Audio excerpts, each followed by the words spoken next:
Hi పిల్లలు, welcome to Rambo stories. మంచితనం. అడవిలో ఎలుగుబంటి ఒకటి ఉండేది. ఒకసారి అది తేనె కోసం వెతుకుతూ ఉంటే చెట్టుపైన ఓ పెద్ద తేనె పట్టు కనిపించింది. ఆ తేనె పట్టులోంచి తేనె కారుతోంది. కొంచెం కొంచెంగా చెట్టు క్రిందికంటా కారుతోంది.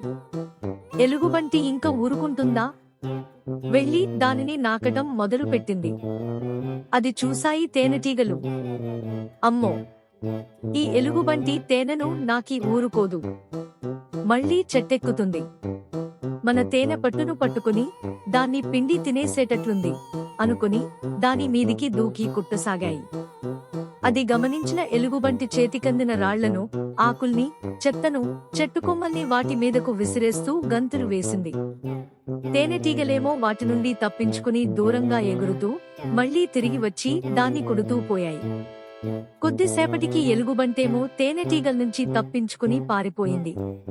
కాని బుల్లి అనే తేనెటీగకు ఎలుగుబంటి వేసిన రాయి తగిలింది పాపం.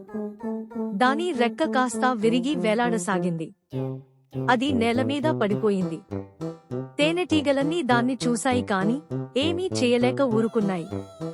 అయితే కొద్దిసేపటికి తిరిగి వచ్చింది ఎలుగుబంటి. అది వచ్చి రాగానే అటూ ఇటూ చూసి బుల్లిని తీసుకెళ్లి తన గుహలో ఒక చోట పెట్టింది. దానికి రోజూ ఆహారం పెట్టింది. ఏవో ఆకుల్ని తెచ్చి పిండేది దాని రెక్కమీద.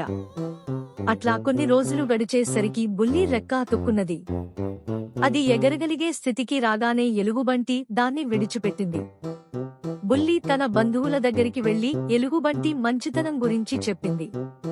అప్పుడు మనం ఎలుగుబంటిని కుట్టిపెట్టినా గాని మనసులో ఉంచుకోకుండా మన బుల్లిని కాపాడింది ఈ ఎలుగుబంటి, ఏదో పాపం మంచిదే అనుకున్నాయి తేనెటీగలు.